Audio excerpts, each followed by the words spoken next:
Hello, everybody. You're very welcome to a new episode of Redefining Cybersecurity here on ITSP Magazine. I'm Sean Martin, your host, where, if you know me, I have the honor and privilege of chatting with some really cool people about some really cool topics. And today is no exception to that. Mr. Paul McCarty is on with me. How are you, Paul? Yeah, good, mate. How about you? Doing great. Good to see you. We had a catch up the other day, and I was like, we need to record something. Let's have a chat. And you said NPM, and I'm like, let's do it. Let's do it. I'm not shy about being around the microphones. So here we I go. know. That's why I love having you on. And didn't get to see you at CyberCon, but hopefully I'll get down and catch you in Queensland at some point, and maybe do some diving or surfing while I'm there. Or maybe, I don't know, maybe I'll play some guitar with you as well. Yeah, let's do it, man. Come over to my All house right. and we can hang out here in the backyard. My desk is actually outside. Like literally, I'm outside. I got a cover over it, but I'm outside. So it's Nice. a tough life, mate. It is a tough life. It is a tough life. I'd like to experience that toughness with you at some point. Coming up. All right. Well, we'll make that happen. We'll play some music. In the meantime, let's talk about app security, package security, NPM stuff, and all the surroundings. We're gonna speak to the CISOs and security leaders and AppSec practitioners today. Before we do that, Paul, for those who don't know you yet, maybe a few words about what you've been up to, what you're up to now, Sure. and yeah, that'd be good. Thanks, man. Yeah, I've been in this cyber game for a long time. Been in IT over 30 years now. I find myself in Australia. I've been here for almost 10 years. I started an ASPM company. Before ASPM existed as a Gartner Quadrant, I started an application security company in 2018 called SecureStack, which was great. Raised some money, built a good product, but ultimately was not, didn't bring me to my Hawaiian, Queensland, laying in the sun dream. So here we are. I'm currently working for a great startup based out of Vancouver, BC, named Safety. But I specialize in offensive security in the software supply chain space, although a lot of my time is spent obviously identifying threats. So, and there's not a ton of work in offensive security and software supply chain, but, I kind of bounce back and forth between offensive and defensive. And I specialize particularly in NPM, an NPM malicious package, and what I call open source malware. That's kind of my very narrow specialty. Yep. Yeah, it's a niche, but it's much bigger than many might think, even though it's very particular, very specific. Yeah. So I'm going to assume a lot of my listeners have some idea what you just rambled off there. But let's package it up a little nicely for them. I'm going to paint the world of application security and delivery and the pipeline and where NPM fits inside there, and then we'll get into what you're seeing in terms of risks and attacks and exposure and all that stuff. Sure. Sounds good. Yeah, I mean, I think for your listeners, I think the important thing is that, we're all building product, and that product is, obviously, a lot of it uses JavaScript now. JavaScript is NPM, the registry, which is owned by Microsoft, it was bought in 2020, is the world's largest registry by several orders of magnitude. It's bigger than anything else out there. It hosts about 3.7 million active packages. There's over 1,200 new packages added every day. There's 145,000 modifications to packages every day. It's just a huge thing. And the applications we're building, particularly with JavaScript, has attack surface both on the developer's laptop, in the sense that JavaScript typically runs in a browser. And so bad guys are crafting attacks that affect the developers that work for their organization locally on their machines. But then also in the CI pipelines, and JavaScript can run through Node as a server-side technology too as well. So it's a very flexible language to use, which is why bad guys use it. And that's why 98.5% of malicious packages are stored in one registry, NPM. 98.5%. It's crazy. Wow. And we're working toward 99, I hear. Yeah, we're gonna get there this year. Geez. All right. So what are some example? I mean, there's no lack of examples to pick from, I'm sure, but what are some of the things that you see common JavaScript wise that sits in there? Sure. That forget about the vulnerable stuff. Let's just look at common everyday applications that people are building to pulling pieces from npm to build their things. Yeah, I mean, JavaScript has become the de facto language, for front end and for many back end applications, and so it's ubiquitous in every organization. So your listeners, while they might not know if they're running, JavaScript and pulling from npm lots and lots of packages, the reality is they probably are, statistically speaking. And JavaScript in particular, not only is, like I said earlier, almost 99% of the malicious packages are in that space, but JavaScript is much more incestuous, or it's the number of dependencies that an average JavaScript application uses is much higher than any other language by far. So Meaning there's a it's study. service and call is just nested and nested. Well, yeah, basically what it does is it calls a dependency to calls a dependency, and each one of those has, dozens or hundreds of dependencies. So, for example, in 2020, GitHub did a study, and they found that the average JavaScript project on GitHub had 683 indirect or transitive dependencies. That number is now over 1,200. Now, back in 2020, number two was Python, I think, with something like 60 dependencies, right? So it's just like 10x the number two language. JavaScript is just, it's built on this kind of no batters included philosophy, where you need to pull in all these tiny little things to do everything. And then that just increases the attack surface. And NPM in particular, even though it's owned by Microsoft, there's a mosquito here, sorry, but it's owned by Microsoft, is actually unfortunately falling behind in terms of security and helping the developer protect themselves relative to other package ecosystems like the PyPy, the main Python one, which is called the PyPy. They're being much more proactive about it. Now that's changed a little bit, because in the last 2 months there has been npm Armageddon, right? Like they're just Right. billions and billions of downloads have been affected over the last month and a half by attacks on some very popular maintainers, which is, it was that kind of milestone that we needed. It was kind of that unfortunate event that we needed to kind of raise the visibility for the average CISO. And so we just see a lot more interest now from those security leaders asking about this, like, what are we doing? And the answer, unfortunately, is frequently nothing. Or just Yeah. I think I give him a little more credit. That's usually just yeah. So well, let's not go straight to what we're doing. Talk to me a bit about the injection into the pipeline, which then compromises delivery and then ultimately runtime. So what are some of the things you're seeing in that space?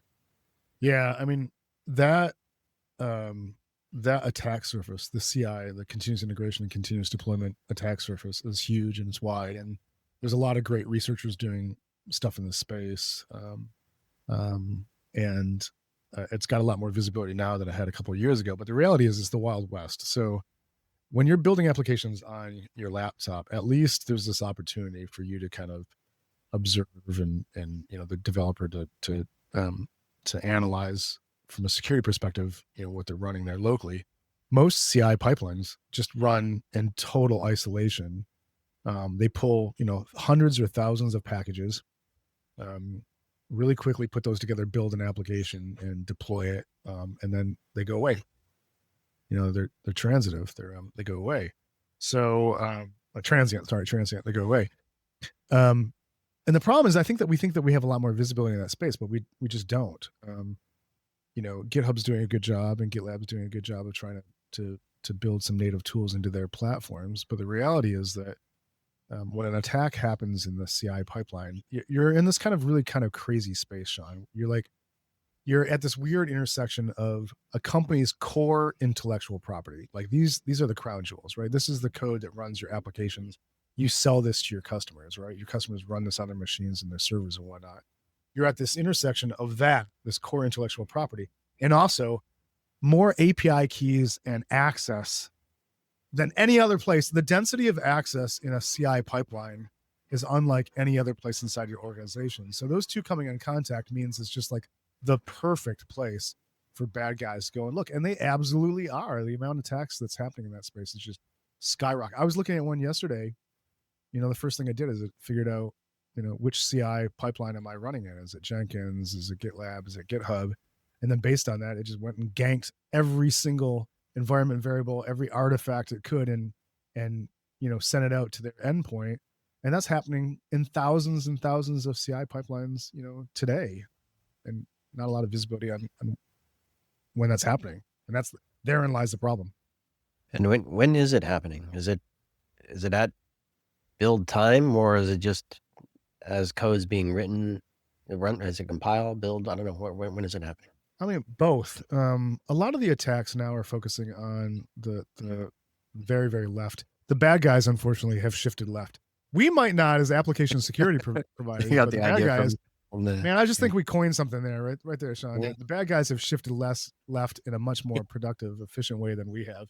There you go. So, for example, the Lazarus Group, North Koreans, they are absolutely hammering developers to, initially it was to steal personal crypto that those developers might have, right? And they're doing that through really kind of unique, innovative ways, like this contagious interview campaign where they hit people up on LinkedIn and say, hey, do you want this high paying job in crypto? And just download this repo. And there's just so much innovation going on in that space. So they're really focusing that contagious interview campaigns, focusing on developers and their laptops. What happens is you download some code, you run it, it imports some malicious packages and code, and then they can steal, cookies, tokens, session tokens, and crypto directly out of that, as well as files local on the machine. At the same time, Lazarus Group is also attacking enterprise organizations with a whole other set of campaigns. So and this allows them to use the same kind of core payload and delivery mechanisms for very, very different campaign focuses and targeting very, very different places. So they'll take some of that and they'll point it at the CI pipelines. And so this is running in GitHub and GitLab and Jenkins and all kinds of other places, Buildkite, what have you. But then they're also having different targeting on the developer's laptop. So, being able to deliver security tools that cover off both of those places is difficult because, the attacks look different and they happen differently. So, it's a difficult thing for people to address, but, there's a lot of people talking about it, and those CISOs are, right, I think, suddenly clued in, like, oh shit, this is a real thing. And yeah, I don't know how much of the signals coming, even if they can put some monitoring on these things, what signals end up in their SIM and in their SOC. Yeah, I mean, there. In my experience, there's not a lot of end-to-end telemetry and logging and whatnot that goes from the CI pipeline all the way into those security tools. So it doesn't happen that often. Are there mature organizations out there that are doing some of that? For sure. But they tend to be separate kind of single panes of glass, right? And so there's kind of the problem is that the AppSec team will have some visibility into the software delivery part of it, but then the kind of important threat intel stuff isn't moving into InfoSec stuff that InfoSec owns.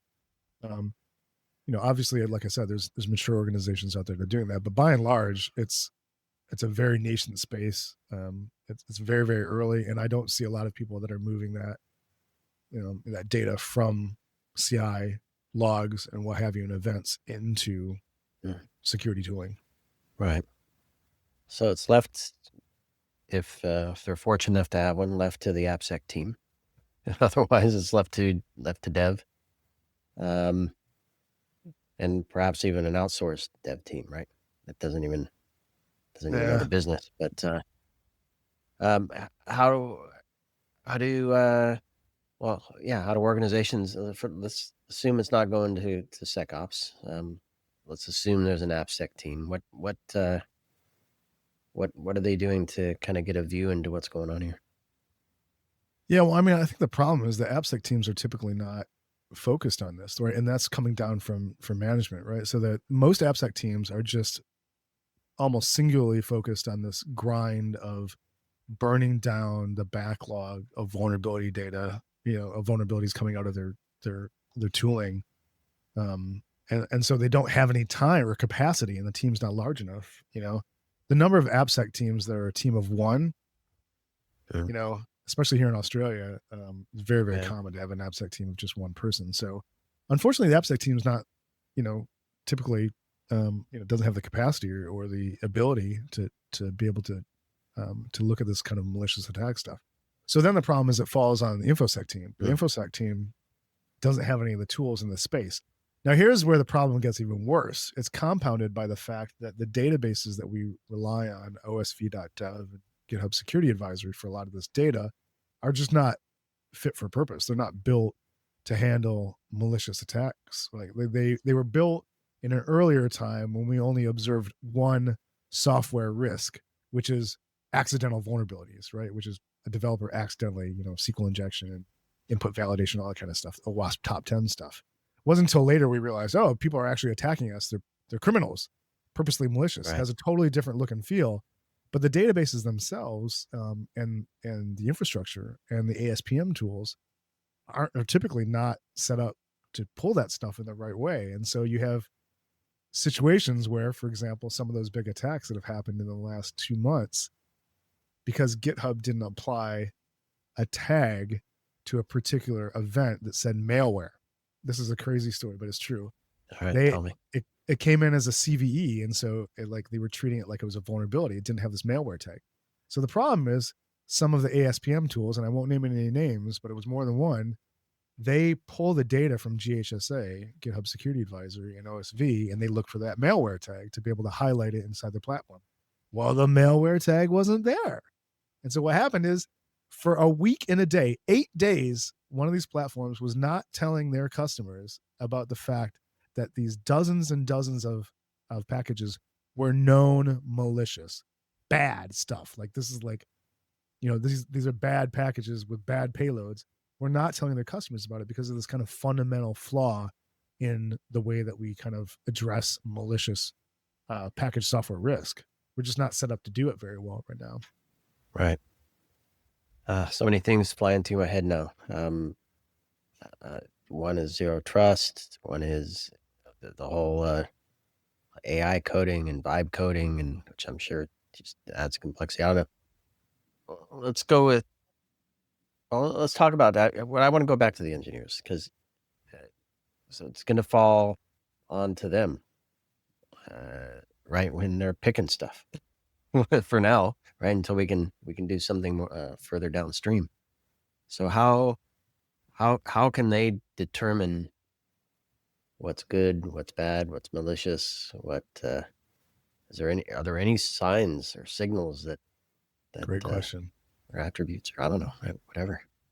Yeah, I mean, I think the company I'm working for, Safety, they're working on building this, kind of highlighting this to their customers, and one way to do that is to run something called a software firewall or a source code firewall on the local developer's machine, which then you can kind of think about it like EDR for the developer, where it's like got this bi-directional relationship with the mothership saying, hey, this is the list of bad packages, don't install these. If you see somebody installing these, raise an alert, it goes back to the mothership, and then there's a notification, right? But the reality is that, I think we're a long way away from organizations, implementing those solutions right away. I think it's where it's going to go. But ultimately, getting back to that earlier, go ahead. I was going to say the challenge there is, as with most, I'll put that in the bucket of zero trust, right? You only use what you know is good. You're going to break a lot of stuff. Yeah, you are. And you actually want to deliver. So InfoSec for years has been saying, well, just use vetted packages. And I'm sorry, that just shows how little they know about how the software sausage is made and delivered, right? And that's a big problem. That's another problem, right? Which is that zooming out here to 40,000 feet, right?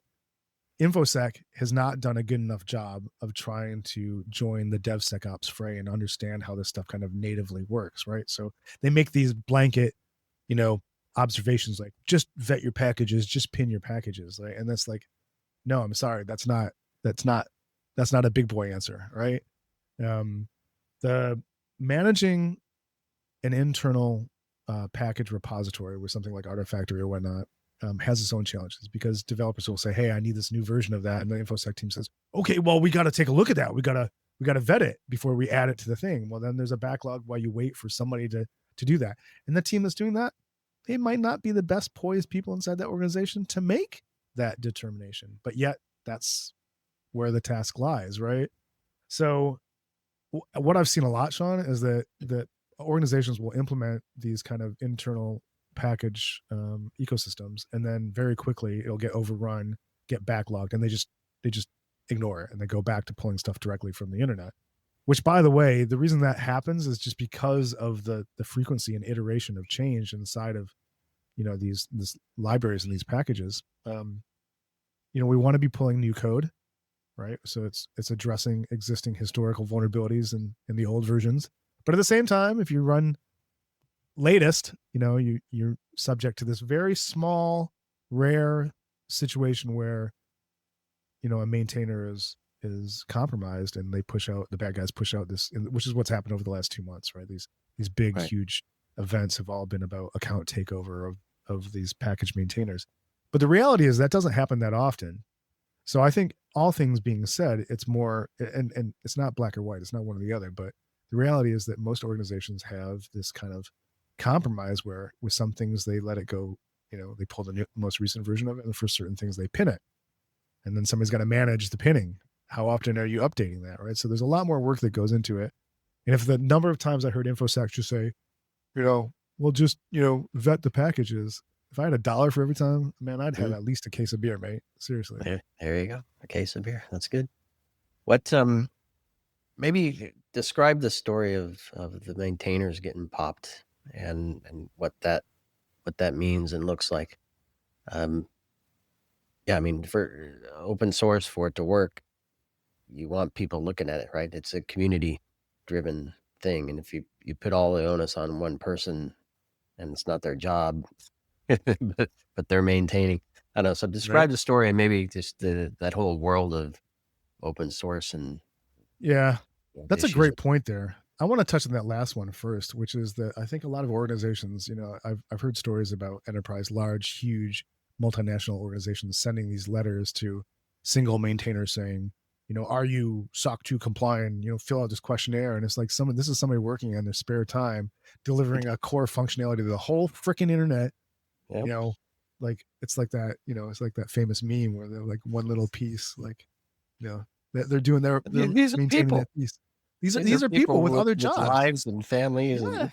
And at the same time, I think that, some of the responsibility is on those maintainers to stay up to date and to implement. For example, I use the OpenSSF scorecard app, which is a great open source tool. And basically what it does is it goes and takes a look at an open source project and gives you this like baseline score, and looking at all kinds of stuff like how often is it maintained? Are they scanning it? And the reality is a lot of these open source tools don't have, if you go and look at their GitHub actions or their GitLab pipelines or whatever, they're not actually scanning their source code with security tooling, and which is really easy to see because it's right there in the public because it's an open source thing. So I think there's some maturity there that has to happen with the maintainers, but these enterprise organizations, the presumption they have to send these letters to people is just, if you like, why don't you get involved? Maybe send some money. Maybe you pay for the lawyer instead of the lawyer writing a letter, right? Have an engineer help review the code or contribute to the code or whatever. The other problem is that, frankly, NPM hasn't done a particularly good job of protecting the maintainer. So, for example, PyPy, I think it was 4 years ago, roughly speaking, implemented MFA and some other protections. And NPM getting around to it now. They're doing a bunch of stuff now because of these huge attacks we've had in the last 2 months. But the reality is that NPM still, like anybody can grab a namespace in NPM. Like, if let's just say that at Microsoft was available, which by the way, it's not. I could just log into NPM with a brand new account, Nobody knows who I am, and I could grab at Microsoft, right? And whereas over in PyPy, you have to verify that you own the domain, or you have an email address, or some reason. So it's all these little things they do in other ecosystems, and not that PyPy is perfect, but NPM's not doing any of that.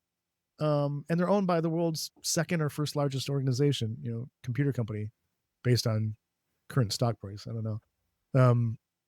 And so if there's any organization that could be helping out here, it's Microsoft, but they're not. Microsoft has, let me just be very clear. Microsoft has been derelict in their, the way they've treated NPM. They really have. It's really kind of disgusting to me. Spicy take by Paul. Spicy take number 47. There you go. We'll see what they have to say about that. Are they one of your sponsors? No sponsors on this. We can say whatever the heck we want. Now let's give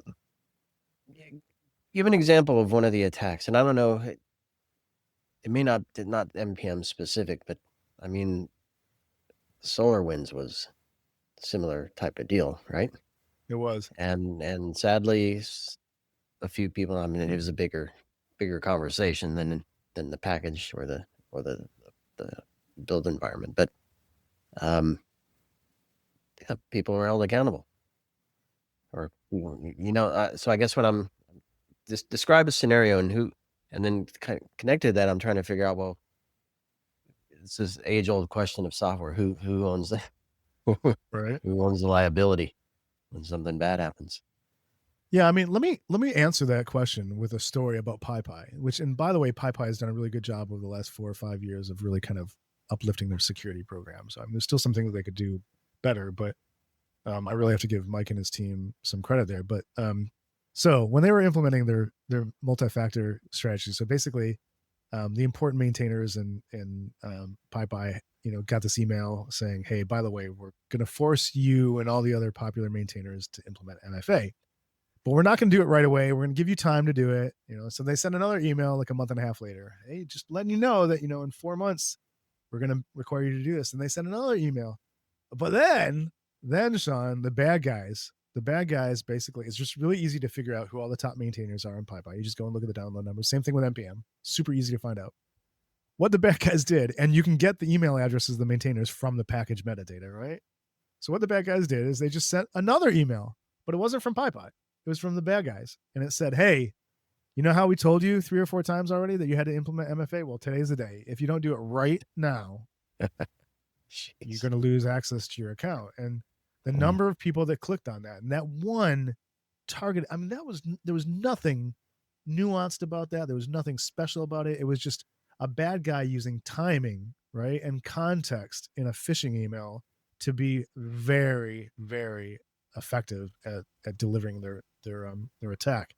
So similar things happen in NPM, and that's a lot of what's happened over the last 2 months, where basically maintainers get an email saying, hey, you just got to update something or just log in and do this thing. And in one of those cases, the domain was npnjs.com, not npmjs.com. It's like, why Microsoft didn't buy npnjs.com? I don't know. I'm guessing they own it now, but this is not rocket science. You just got to do the right thing and just make it look good enough. And, you get 1 or 2 of these top maintainers, and some of these maintainers, their packages are downloaded billions of times a week, right? You only got to pop 1 of those or 2 of those, and then you just have, and that's exactly what's happened over the last 2 months. Yeah. And what's the cleanup look like for that? Are we talking like Node or not Node? What was it? Yeah. NPM? No. Oh boy, I can't. My brain's fried here. The big patch that hit pretty much everybody. The big Singularity or Shai Hulud or I don't know which patch. I can't remember. Anyway, yeah. So the environment, the packages compromised get distributed. What's the cleanup look like for that? Yeah, I mean, listen, that's one place where NPM typically moves really quickly. So they'll go and find the malicious versions and they'll delete them out of the repository. Which, by the way, I've written an NPM package that lets you pull those deleted ones out of the registry. It's called undelete. You can find it on NPM. But anyhow, the they do a good job of removing it. And so the great thing then is that if your CI pipeline tries to pull that again, it won't, unless you're pulling from some weird cached or third tier CDN. But the reality is the damage is already done. It's already run, right? So it's either run on your developer's laptop or it's run in your CI pipelines or both. And now you have to move into incident response mode. But the reality is, getting back to what we were talking about like 10 minutes ago, like the tooling and the kind of understanding and the context from the InfoSec teams about how you do how you do incident response, just they don't have a lot of history of doing that with this kind of stuff. So what are they looking for? What are you even looking for? What tools are going to tell you what the C2 was for that payload, right? And that gets back to those observations about GitHub Security Advisory and OSV. They're not capturing that data, so people don't know what to look. When they go into incident response mode, they're literally, this is the messed up thing, Sean. There's literally nowhere to go and find out if an NPM package has been deleted and you can't go and inspect it yourself. There's nowhere to find out where this data is to do incident response. And that's one of the reasons that I've been working. Yeah, well, I've been working on an open source project that basically replaces OSV and GHSA called opensourcemalware.com. It's an open thing. Anybody can pull from it. And that data is in there, right? Because frankly, when I'm doing incident response, I needed it. And so I just went and built it because nobody else was, the people that were supposed to be delivering this wasn't. So we're starting to get some of these kind of tools in place, things like opensourcemalware.com and, these source code firewalls and stuff. They're going to help you with incident response. Because for example, like Safety's firewall, when you install something, there's a message sent back to the centralized platform that says, hey, Sean installed this version on this day. So then when you go later on and find out, oh shit, that was malicious, right? You find out after the fact. You can go back and say, okay, it was installed on this and this machine at this date, and now you know where to go and look for it. But I mean, these tools are all new. We didn't have this stuff a year ago. So we're starting to get there. But incident response is still, tough in these situations if you don't have some of those tools in place. All right. So I was trying to find an episode where I talked about the other thing that's slipping my mind, but I'll find it in a minute. So we have this environment, and I don't know. Here's what I wanted to do. I don't know if it's related directly to zero trust or not, or flagging good packages versus bad, but there's been a lot of talk about SBOMs. What are your thoughts on that? How does that play a role in this? Yeah, I mean, oh gosh, this could be a whole nother episode. Right? Listen, at a high level, SBOMs are super important. If you're delivering software to your customers, you probably should be building an SBOM.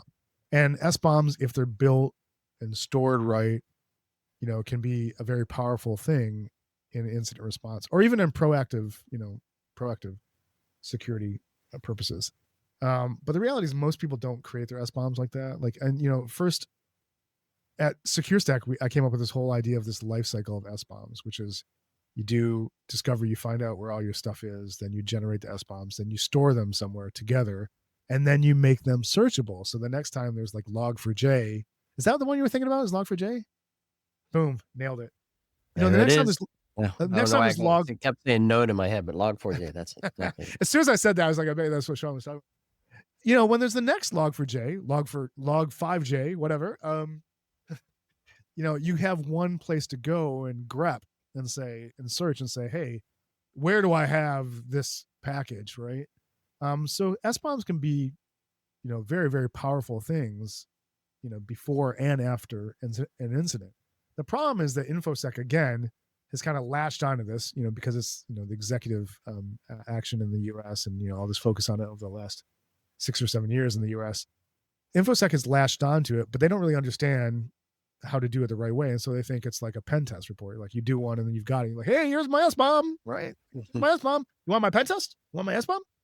And that's not how it works. You should be generating an SBOM every single time you build your application, whether it's in dev, staging, or prod. There should be an SBOM in each one of those places, especially if those things, unfortunately, dev and staging are now often public, whereas, 10, 15 years ago, they weren't. But anyhow, generating those. Blending and... yeah, I mean, the cloud, with the cloud came public facing dev environments, right? Like, but yeah, I mean, having those SBOMs and being able to search them, but making sure they're comprehensive, and that's the other problem. Not all SBOMs are, not all pizza, Sean, is equal, right? There's shitty pizza and there's good pizza. Very well. Yes, there's a lot of good pizza in New York, thankfully. There is.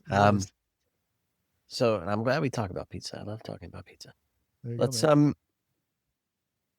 all right, we're at 35 minutes here. We could probably talk for hours more, but let's bring it to a wrap here. And I want to speak to, who do we want to speak to? Security leaders or AppSec teams? Who can we say something to right now that will make a difference for them and when they wake up and go to work tomorrow?